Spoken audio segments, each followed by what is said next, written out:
Welcome to today's webinar. Today we'll be talking about big classes, big ideas, and big impact. And we're joined by three incredible instructors today who are going to share their experience teaching very, very large courses, both in person and now planning for an online or partially online scenario in the fall semester. So before we jump into the content, I just want to introduce myself so you know who's speaking, and then I'll jump into introducing our three panelists today. So this webinar is hosted by Packback. Pathback is an AI-powered online discussion platform, and our goal is really to use discussion as a way to inspire curiosity and inspire motivation in students, regardless of class size. And we use AI to help to make communication and engagement and moderation of discussion more scalable. So we do have some incredibly large courses that have used Packback before. Dr. Massiah, Dr. Parsons, and Dr. Havelka are all three examples of that. And they'll be sharing their experience both using Packback for helping to scale engagement, but primarily talking about what have they found to work with general communication in a very large course, so they have the best experience for their students without adding a ton of manual work and labor when you're scaling out your experience across 1,000 or 2,000 students. So my name is Jessica Snuda. I'm one of Packback's co-founders, and I lead product at Packback. And I'll be acting as today's moderator, hopefully with me talking as little as possible because I want to make sure our panelists get to share their thoughts. So just to jump into a quick introduction, we're very, very honored to be joined by these three people today. I know each of them in different ways and for different numbers of years, but I am so honored to have them all joining us today. We're joined by Dr. Carolyn Massiah, who is the department head of marketing and an associate lecturer at University of Central Florida. She has worked with Pathback for several years now, teaches a course over 1,000 students in marketing, and has incredible tips on how to engage her class. We're joined by Dr. Eric Parsons, who is a teaching professor of economics and the director of undergraduate studies at University of Missouri.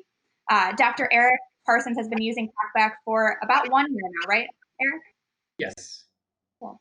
So he'll share some of his experience as a newer user of Packback, but primarily of how he engages students around the topic of economics in his classroom. And then we're joined by Dr. Monika Havelka, who's actually from the University of Toronto. So she is joining us by audio. So you will not see her video today, but she's here by phone. You'll see her picture up on the screen. Dr. Havelka is an associate professor of geography, geomatics, and environment, and she leads the environmental science program as the advisor of that program and the director of that program. So I want to turn it over to each of you to introduce yourselves and how you found yourselves teaching as large of a course as you have, and a few things you've learned along the way of what has worked really well as you've grown your course size over time. So Dr. Massiah, would you mind starting and just share a little bit about your experience? Sure. So I have been at order for now a massive university with nearly 70,000 students now on the campus. And so our College of Business is pretty large as well, is right at about 10,000 students. And I came here, and as usually is the case, I did well in my classes teaching. And so then they said, would you like to teach our big intro class? And at that time, it was only about 900. It was only about 900, and now we're up to 1,200 or more every semester. And we teach it in a flipped mode. So the large part of the content, the concepts, are delivered online via video, and then we meet in order to do active learning labs or applications. Wonderful. Thank you again for being here today. We're so happy to have you. Dr. Parsons, would you mind sharing a bit about your experience and how you came to teach as large of a class as you do, what you've seen work well along the way? Sure. So actually, I was a student at the University of Missouri and went to school here as well, and then went away. When I came back, I was actually in a research role for the first few years I was back. But then the person who was teaching the large intro lectures of principles of microeconomics left. Actually became a foreign service officer, interestingly enough. And so there was a need for someone to come in and teach that class. And I had taught previously at the community college level. I taught math and economics and statistics at a community college in Kansas City. So they approached me and asked if I'd be willing to partner teach. There was another professor in the economics department who kind of started taking over these large lecture classes, and I kind of became co-coordinator with him. And so I started teaching with him, and we have very big, basically we have 3 to 4 sections of principles of microeconomics every semester, ranging in the fall normally around 800 students in the spring to around 1,300 students. And so I started teaching that class with him. He eventually retired, and so I kind of took over the sole role of teaching those classes. And so that's the main thing I teach in the summer. I teach the same class in an all online format. And I also teach policy class for Masters of Public Policy students, which is actually similar material just taught to master students. So those are the main classes I teach. And I'd say that I know we're going to talk a bit about the technological components later, so I'll kind of save some of that for the later slides. But one thing that I found to be hugely important in a large lecture class is to get your policies and logistics in place up front. Make everything kind of as clear and easy to understand for students as possible. Because when you have 800, 1,000, 1,200 students, if there's any confusion at all, it just multiplies and your inbox just fills up, fills up, fills up. So you want to, try to minimize those types of confusions, those types of hiccups as much as possible, because any one error just gets compounded among that many students. Wonderful. And thank you for joining us today, Eric. I know that you have a few other tips around technology that's helped you scale too, which I can't wait to have you share with the audience today. And then finally, Dr. Havelka, Monika, would you mind introducing yourself? And Monika is calling in today from beautiful Lake Country in Ontario. She's sharing some time with us on her vacation today. So thank you again to everyone for being here. Monika, would you mind introducing yourself and how you found yourself teaching large courses? Yeah, thanks, Jessica. And once again, I apologize that I'm sort of. Hopefully, you'll be able to hear what I'm saying. So yes, I've been teaching at University of Toronto for about 14 years, and I started teaching a course with my co-instructor, Professor Merck. I guess about 2 years ago, we started teaching this intro course to environmental science. And it started off as a fairly large in-person course, but then we moved to an online format, I guess about 9 years ago, and sort of like a hybrid model. And it's grown to about 1,200 students. And it's got a couple of interesting kind of characteristics in that we are a large service course for students trying to complete the science distribution credit. So we have a number of students who are there as environmental scientists, but many of them are actually taking other programs, and they're taking this as a science, as I say, like as an elective. And we also attract a very large number of international students because it is possible to complete an entirely online format. So we have students really from around the world that are registered, and many of them have challenges with English language as a second language. So a mix of students that sort of add to the whole experience. So that's kind of, and of course I teach other smaller in-person senior level courses, but this is the one that is relevant to our discussion today. Well, thank you again for being here. I wanted to note also that Dr. Havelka has been doing some interesting research on the use of online discussion to help engage those students who are English language learners in our classroom, which we'll touch on later in this session. Thank you all for being here and for introducing yourself. So this next section we'll be focusing on is around using online discussion to keep large courses engaged. The first thing I wanted to start with here is just a quick overview of how research points to the evidence around how discussion can be used to lead to overall course improvements, particularly in online classes.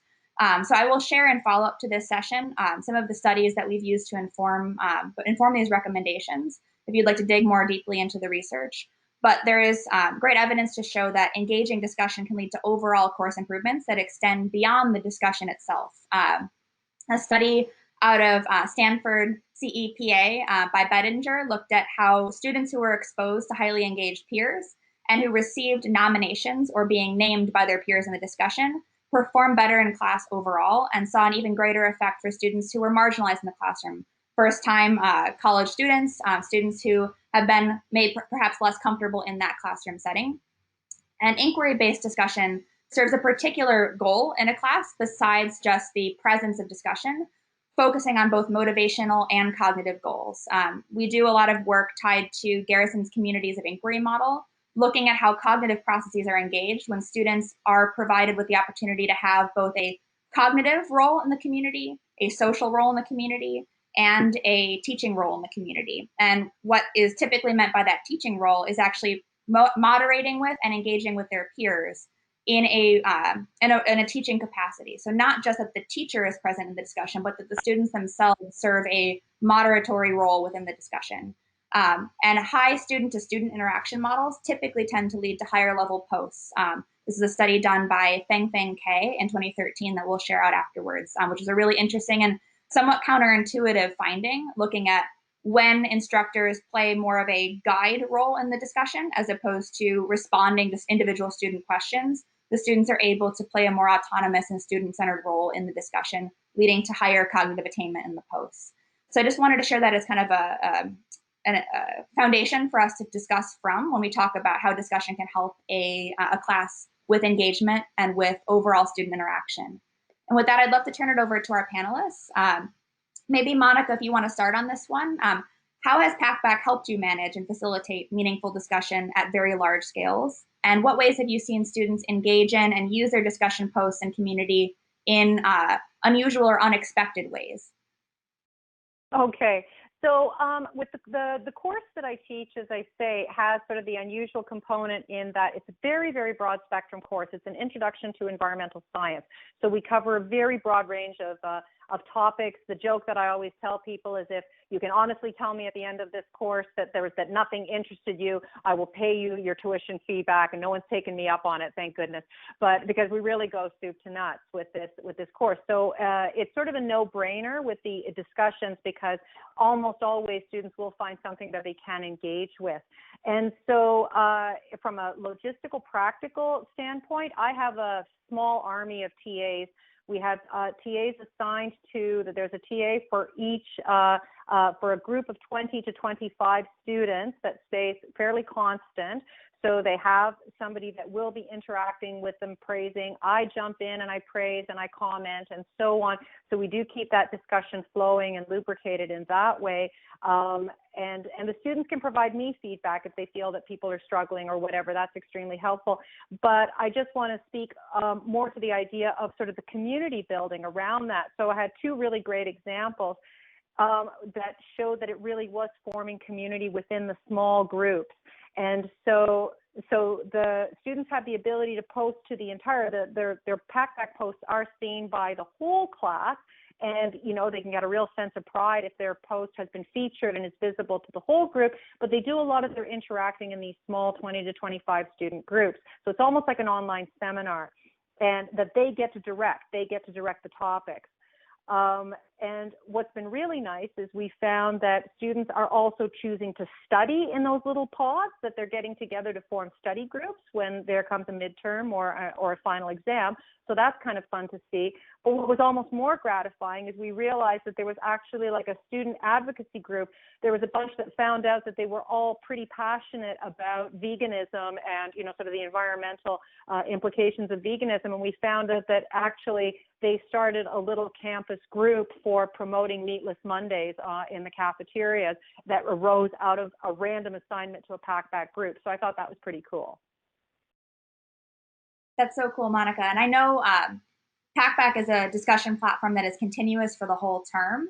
And we oftentimes have classes that have all 1,000 or 1,200 students in the same Packback community.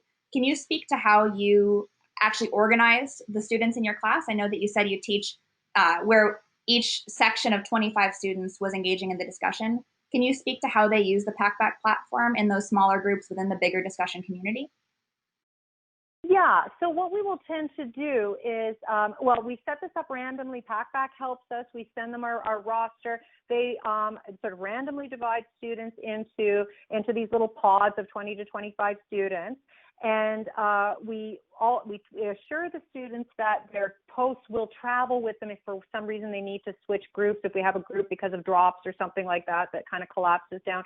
So from a logistical point of view, it's great because their marks stay with them. They don't lose anything if they accidentally post in the wrong group or something like this. But they are encouraged to post mostly their responses to other people in the same group that they've been assigned to. but they can also sort of have that post visible to the whole class, and we get to monitor what's going on at sort of the higher hierarchical level. And so I can pull a post out to feature from any of these groups. They're not blinded to each other, but it's sort of into like small discussions in a big, cocktail party. You got a little knot of 6 people talking to each other, but then they can say something to a larger group of people. So it's quite fluid. And I really like that about that they're neither restricted to the small group nor forced to interact in this very large group. So it's kind of a nice fluid setup. And having a TA assigned to that means that they can get a lot of interaction, and it's there's a sort of constant presence. So the TA will say, that's so cool that you bring that up. I remember when Jessica said that, remember when we were having the discussion about carrying capacity. Do you remember how that's relevant to this discussion? So there is that personalized component that they wouldn't otherwise find, but yet there still is the ability to discuss in a broader forum. I don't know if that's answering your question or not, but that's kind of what's worked for us. Yeah, it absolutely is. And thank you for sharing that.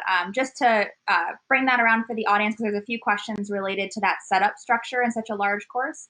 What Monika is referring to is Packback's section small groups feature, which basically allows a community to exist for the entire course, one single community that has smaller groups within the community that helps to filter and create a more small class experience within the bigger class. So it does not restrict the ability to see posts in other groups, but it does help to create a smaller and more manageable feel for the students. I saw a few questions from Shelly and Charlie about that, so I hope that helps to answer, and we can definitely address that at the end as well if there's more that we'd like to dig into the logistics. And with that, Eric, would you mind sharing how you've used Packback in your classes and what you've seen work well to facilitate the most meaningful discussions? Certainly. So as far as kind of like how it's helped manage and facilitate discussion, really in a huge lecture class, getting that discussion in class is very difficult. And much like Monika mentioned with her topic in economics, there's lots of interesting topics that students want to talk about, but there's just not the platform in the standard lecture class, which is what brought me to Packback in the first place. Because if you've I know many of you probably use Canvas for your LMS, the Canvas discussion board, there's no way to monitor that many posts. There's no way to kind of keep track of who's posting and so on. And so Packback really provides that nice platform that kind of tracks the student posts. And what I found really useful is the curiosity score. So as was mentioned, I've used Packback now for years. So the first semester we were just kind of trying it out, getting a feel for how to make it work. And so we kind of did a pretty bare bones policy that first semester, where the students had to post 1 question and 2 replies a week, and it was kind of just a completion grade if they got those in. And then the second semester, we really tried to fine tune that a bit better. And so we gave separate points for each post.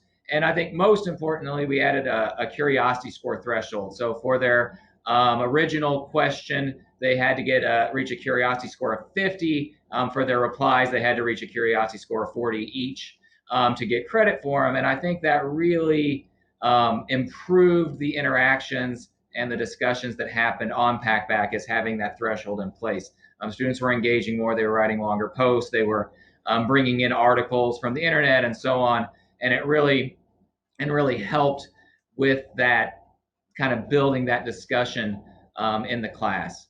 And so, in fact, this past semester I had a couple kind of cool interactions with students regarding Packback. So in one case, I had a student email me and they said, well, I know you don't recognize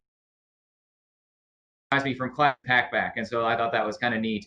And I had another student who emailed me with following kind of up on their Packback post and said they got so excited by the Packback post they'd written for our class that they took that post and expanded upon it to use for one of their English assignments. They needed to write a paper for an English class, kind of like an opinion paper for an English class. And they based that on like the core of it was based on the post that they made in Packback for our class. So I thought those were some pretty cool examples of how the students were engaging and interacting and thinking about the class outside, which is really, my goal for economics is to try to get students to start applying the principles we're teaching in class just in their everyday lives. And, these principles can be applied in so many different situations if they just start looking for them. And so I felt like Packback was a great way to get them to start looking for them on their own instead of having everything kind of guided by me. And I think, as Jessica mentioned, how the research suggests that like the student-student interactions lead to better discussion and more engagement. And I think that's very true. I think oftentimes when we reply to posts as an instructor, we kind of have the authority is coming in and we've made our statement, so no one wants to like comment on that, right? And so when the students are interacting with each other, there's a lot more back and forth. And I think, using those curiosity score thresholds like led to that better discussion in the class. That's so cool. And that story of a student getting so excited and so curious about a topic and then taking that into their other classrooms, that's one of the coolest things that we like to look for of, has a student gone above and beyond in their interaction because they became so interested in a topic. I love that story, and thanks for sharing that again today, Eric. And Dr. Massiah, I know that you mentioned that you teach a flipped model in your classroom. I'd love to hear how discussion, especially in your case, works in your classroom. How you use discussion to facilitate meaningful interactions at scale while teaching in that format. All right. Well, when we're meeting with such a large number of students, very much like what Eric was saying, one of the things I'm always tasked with doing is trying to get them to think about the basic concepts they're learning in a principles of marketing class and how they are applicable to the business world in their own lives. And so I'm a firm believer in them reading the Wall Street Journal, but as an undergrad, I was assigned to read the Wall Street Journal, and then I read the article and nothing happened after that. And so with Packback, what I have them do is I assign 5 Wall Street Journal articles to read every week. And then they're able to ask a question, respond to 2 around the Wall Street Journal articles. They can also use the readings from their and then finally, because of marketing, and I talk to them about brand you and their own professional branding, they can ask questions around career development, professional development, and I have it a bit of a competition. So first of all, it's graded. I started out using a threshold of 50 curiosity, average 50 curiosity points. We're now up to 60 for them, and they're hitting the mark, so I'm proud of them there. But also we have a little friendly competition as well. So I separate them into sections, and then we acknowledge at the beginning, every time when we get together, we acknowledge the top 10 for each section, and then also the overall top 10. It also keeps me on my toes because I'm always trying to stay in the top 10, but it gives them bragging rights if they're able to score above me or be above me in the leaderboard. So it keeps them very active and engaged, not just with me, but with the material and then with each other.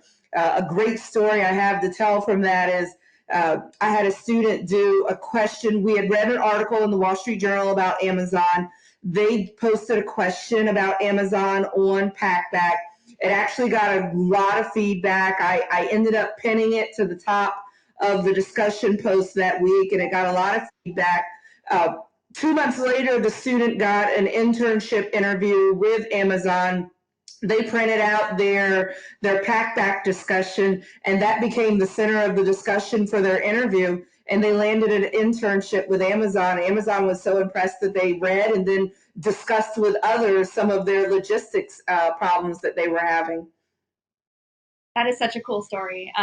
And I love also that you shared that you are engaging with the students in the discussion on the leaderboard with them as a peer. I think that a lot of our instructors will post a single question so that they're not typically trying to rank at the top of the leaderboard, but to be in the discussion with your students, engaging with them, and have a student actually pass you for a week and highlight that as the instructor. It must be such a cool moment for your students. Have you seen any students come to you and say, wow, it meant a lot to me that you highlighted me in class, or comment in some way about what it felt like to be brought up in front of that many students in their classroom?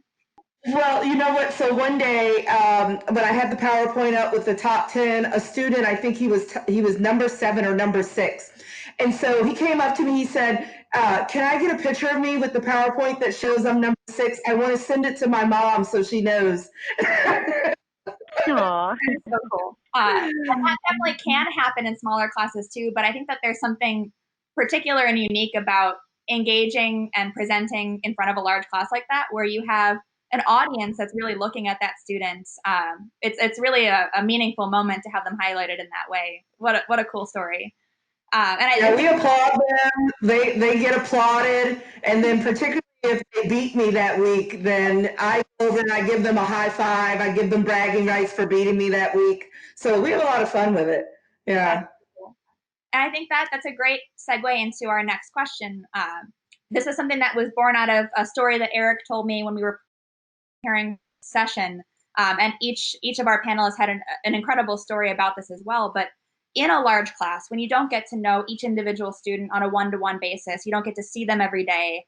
I know it can be hard to think about how to support them in a very personalized way. So how have you all each seen that online discussion can give you a more complete picture of who each of your students are? And Eric, you shared a really cool story about using discussion to inform working with your students in their job applications. I'd love to hear that story again, if you don't mind.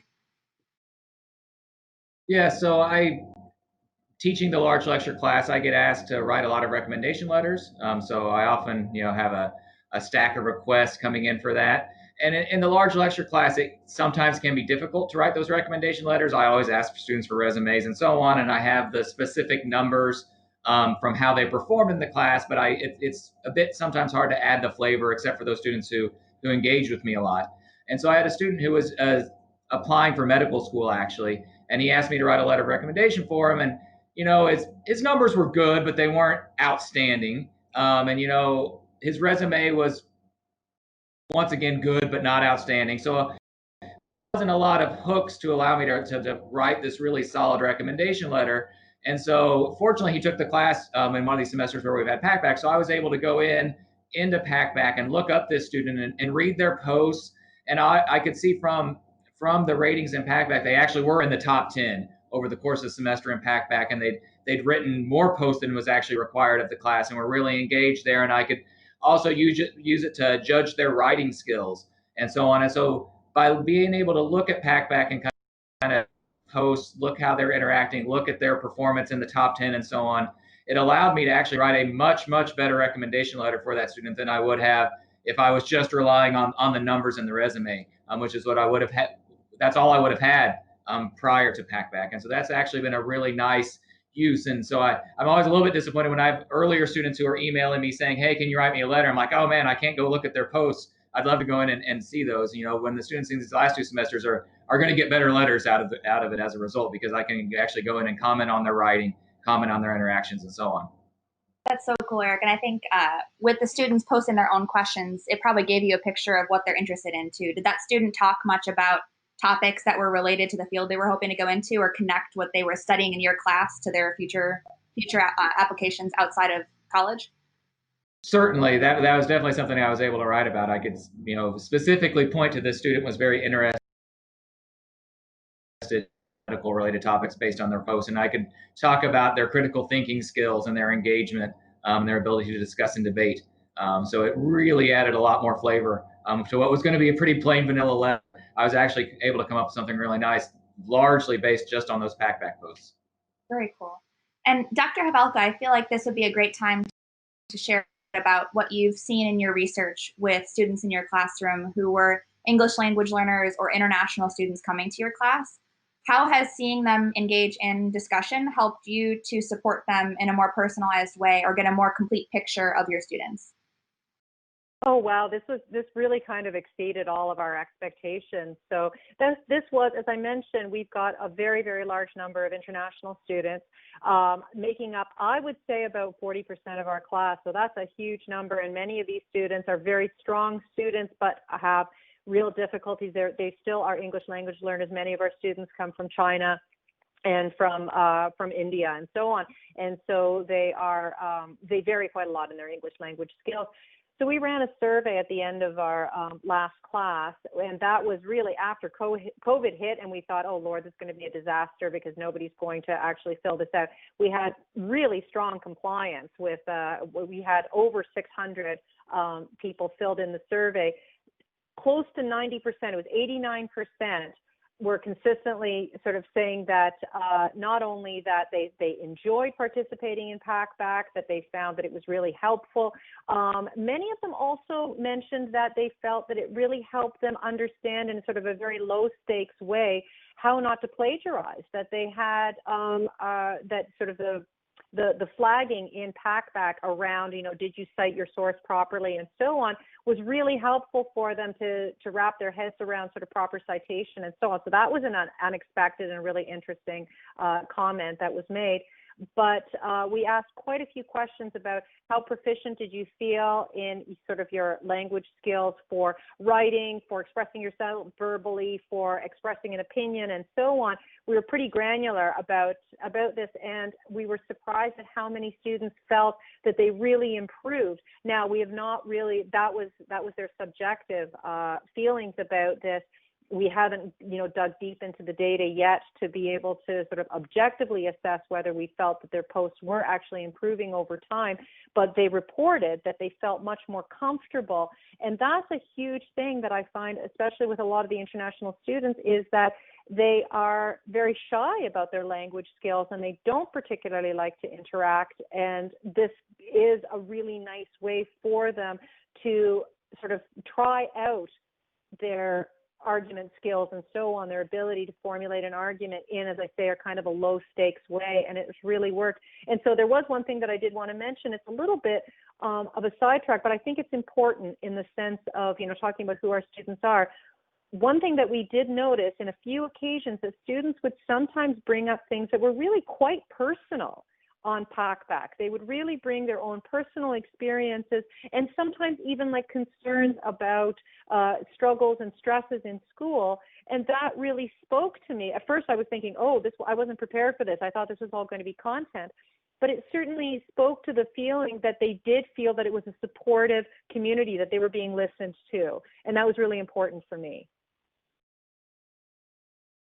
That's so cool, Monika. And I saw, Carolyn, you were nodding along as Dr. Havelka was talking there. Have you observed similar things in your classroom where students share things in the discussion in that low stakes environment they might not have otherwise been able to share? Yeah, and I think really specifically, I'm just finishing up this week summer session teaching, and in this time of COVID-19 and them feeling very isolated, and also sort of helpless about certain situations. So some of the questions they have asked, it's not been marketing, it's been around just their own situation. And it's just been great to see them come together and support each other and be able to give good advice, good feedback to each other. That's been a really nice side effect, particularly during this time where the students are feeling very isolated. Yeah, definitely. And I think both of you touched on something really interesting there of the notion of a low stakes space where students can engage, particularly from the common patterns that we've seen be necessary in very large courses. Let me know if this is correct for your classes, of having to do one to three very large exams per semester, a few written assignments that are graded, but there's not a lot of opportunities for those smaller low stakes assignments just because it would be so untenable for the grading piece. Yeah. How have you seen that help or provide that outlet for students through discussion? Have you seen them practice things in their writing? Have you seen them improve over time by using discussion as a medium for practicing analyzing the articles that you share with them and doing the readings? I think probably one of the most exciting things, and this actually sort of dovetails on, I think it was Christina asking a question about, does it get overwhelming having that many students discussing in one group? But I think one of the most exciting things is seeing them, if one student asks a question about a particular article, then seeing another student answer using the concepts of the course in a correct way. That's like, I always joke with them, it brings a marketing tear to Massiah's eye. So it doesn't get overwhelming, it gets exciting. It gets exciting to see. And then also, how we're always trying to find just the right examples to share in class? because something I see in particularly, let's say, business literature or current events, I think is pretty exciting. And then I mention it in class, and it's like talking to Mount Rushmore. But I can look at back and see the different articles or the different concepts or things that they're talking about that then you see a lot of responses to. So then I know that that's an article or an example I can use in class. So it gets exciting, and it's also very informative for me for my next set of lectures. Yeah. That's so cool. And something that that Carolyn, Eric, and Monika all touched on in different ways in each of their answers was around the AI in Packback and how it is helpful to identify those topics that are being talked about and to manage the flow of discussion. Just for anyone who's new in the audience, we have two sides of the way that we provide scalable feedback on Packback. One side is really on making sure that the discussion continues to meet community guidelines. So we have algorithms in place, like Monika mentioned, that help to identify plagiarism and give feedback back to the students. In addition to that, we'll look at closed-ended questions. So if it's a question that a student asks that would not be suitable for discussion, there's a few other topics that we will auto give feedback and auto moderate questions and responses on. But the other side is really on identifying insights and giving positive feedback to the students. So there were a few questions asked in the chat about how do we measure participation or engagement from the students. One big way is through the real-time feedback that the students are provided while they're typing. But another big way is the insights that we're giving to instructors. So each week, as Carolyn is mentioning here around identifying those examples, our system will identify the most frequently cited sources that week and share that with the instructors via an insights email. I don't know if any of the three of you have ever pulled examples out of that insights email that's sent, but we've seen that that is helpful in seeing what are the trends of what your students are talking about. So it's certainly a different way of thinking about discussion. It's less about managing each individual thread and more about thinking kind of at the systems level of what are students talking about, how are they feeling, how are they changing over time, and how can I bring attention to the posts that will help to guide the overall discussion. Have any of the three of you ever used the example shared in that insights email before? I'll jump in if that's okay. Yes, absolutely. And it's been really interesting. That's actually really, really relevant and important for me because sometimes it's been really an object lesson.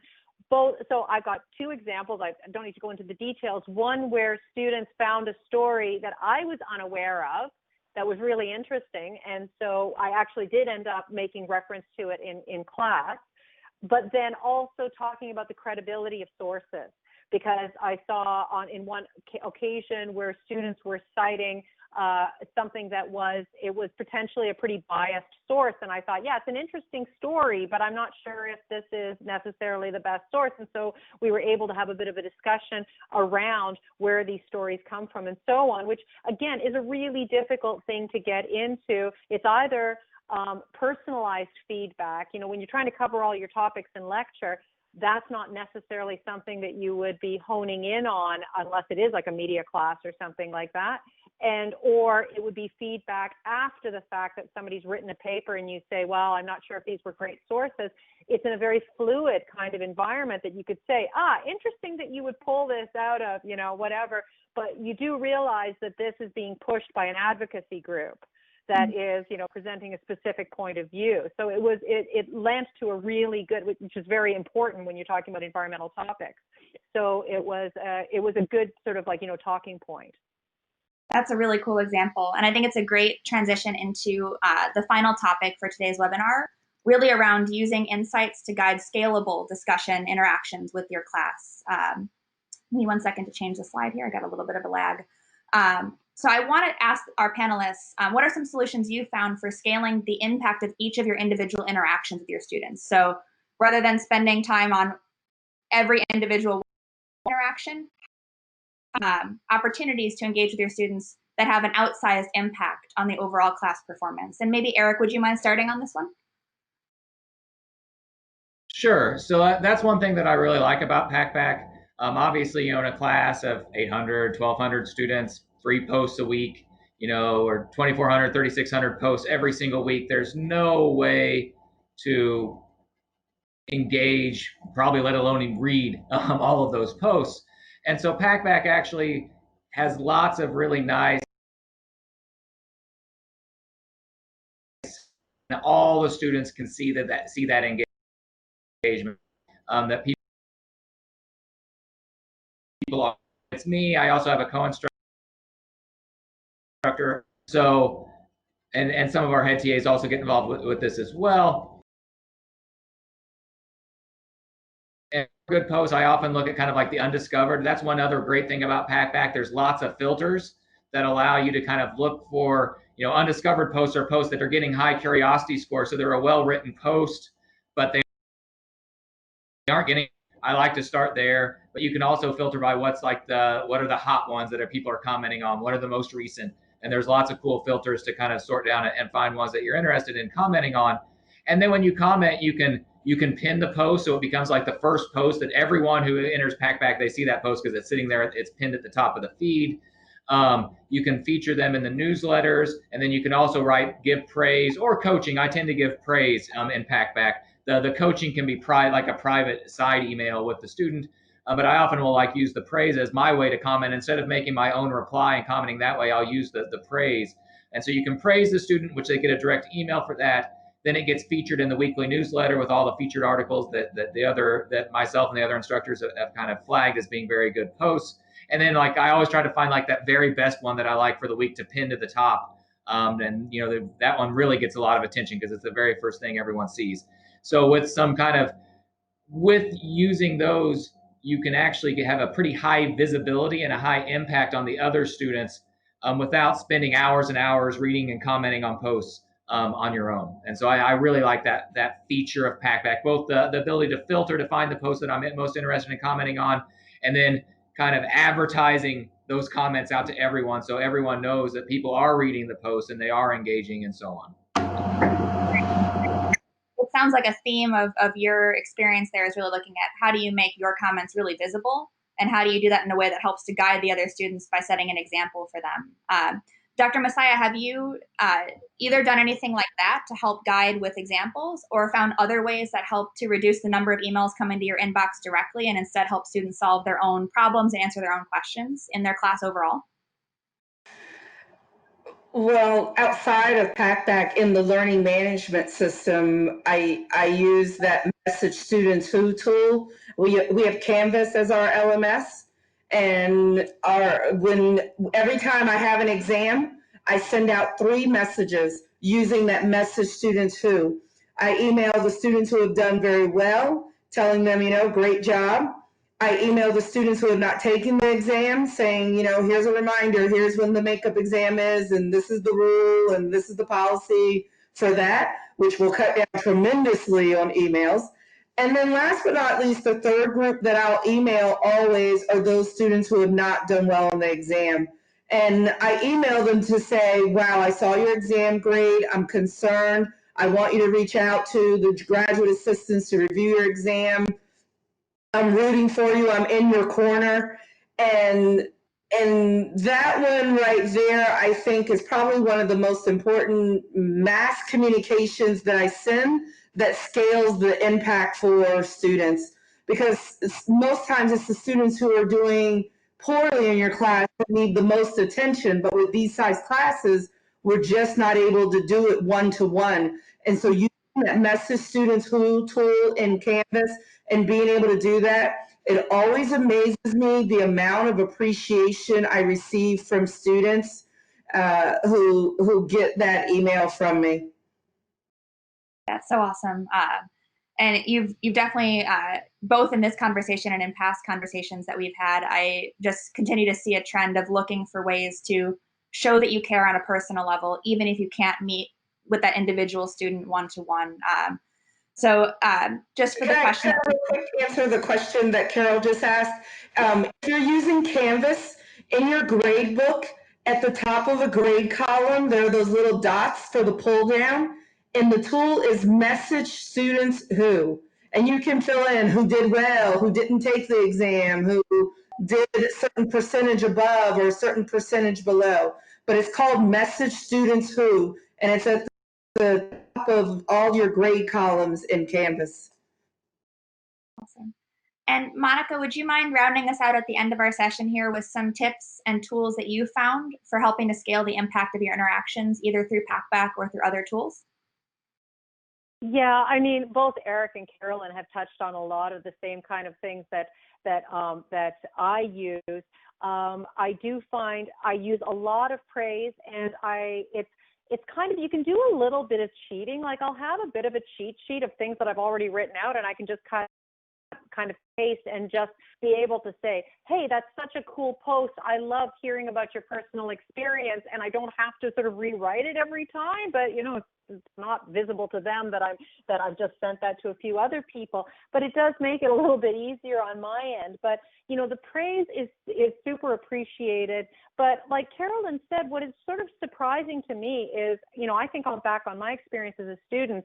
Sure, I would have loved it if my prof sent me, hey, you got 90% on this, you know, congratulations. But what is sometimes astonishing to me is how grateful the students that are struggling are that we reach out to them, that I try to make it sort of kind and gentle as possible, and sort of say, you know, no, I realize that you haven't handed this assignment in yet. Just, you know, I understand that life can get complicated and so on. Just feel free to reach out if there's a problem. And, you know, it's sometimes touching to me that they'll say, hey, that's so nice that you noticed. And then they'll start in the story. I was helping my brother move on the weekend, and we just got back really, and it's like, I don't need to know that, but there's sort of that human component to it, that they recognize that they're not a number, and that we do notice, and that we do care, and that we're invested in their success and their experience. One thing that I think I forgot to mention last time, that because it might have just come up fairly recently, I had an experience with a student that, based on a Packback discussion that she was in, and I had weighed in that, you know, that I'd done research in this one particular area, she actually emailed me and said, hey, you know, I got really interested in this topic. Would you be interested in supervising me as a research student in this area? And it all came out of really sort of it came out of the Packback discussion, where I sort of weighed in and said, oh, it's interesting that you're talking about that. I had a student who was, you know, down in Ecuador doing work on this, and, you know, and then she felt free enough to kind of approach me and say, is there a possibility that I could get involved in that research? So I think that's something that would be very difficult in a very large class, to draw somebody in that way, or to motivate them to want to approach me about that. That's so cool. And it's a great example of how, when the students have an opportunity to talk about topics that they care about, it creates those hooks for being able to engage on a one-to-one level. That's a beautiful story. And as we get ready to wrap up here, I just want to take a moment to thank all of you for spending an hour of your day with us today, and for sharing your experience. It's really an honor to have the three of you here. Again, our panelists today, Dr. Carolyn Massiah, Dr. Parsons, and Dr. Monika Havelka, all of whom are truly leaders and innovators in their field, both as educators in general, but in particular in thinking about how to create very human, caring, and supportive large classes. So it's really an honor to get to work with the three of you, and especially to get to have this conversation today. And thank you to all of our attendees as well for putting up with the tech troubles at the beginning. I appreciate y'all bearing with me while I was figuring that out, and I hope it wasn't too terrible. We will follow up with an email afterwards with the slides, with our references that we use for informing our research, and with a description of what we talked about today, in case anyone missed any of the answers due to audio. So thank you all to our panelists again for being here. Dr. Massiah, Dr. Parsons, Dr. Havelka, thank you.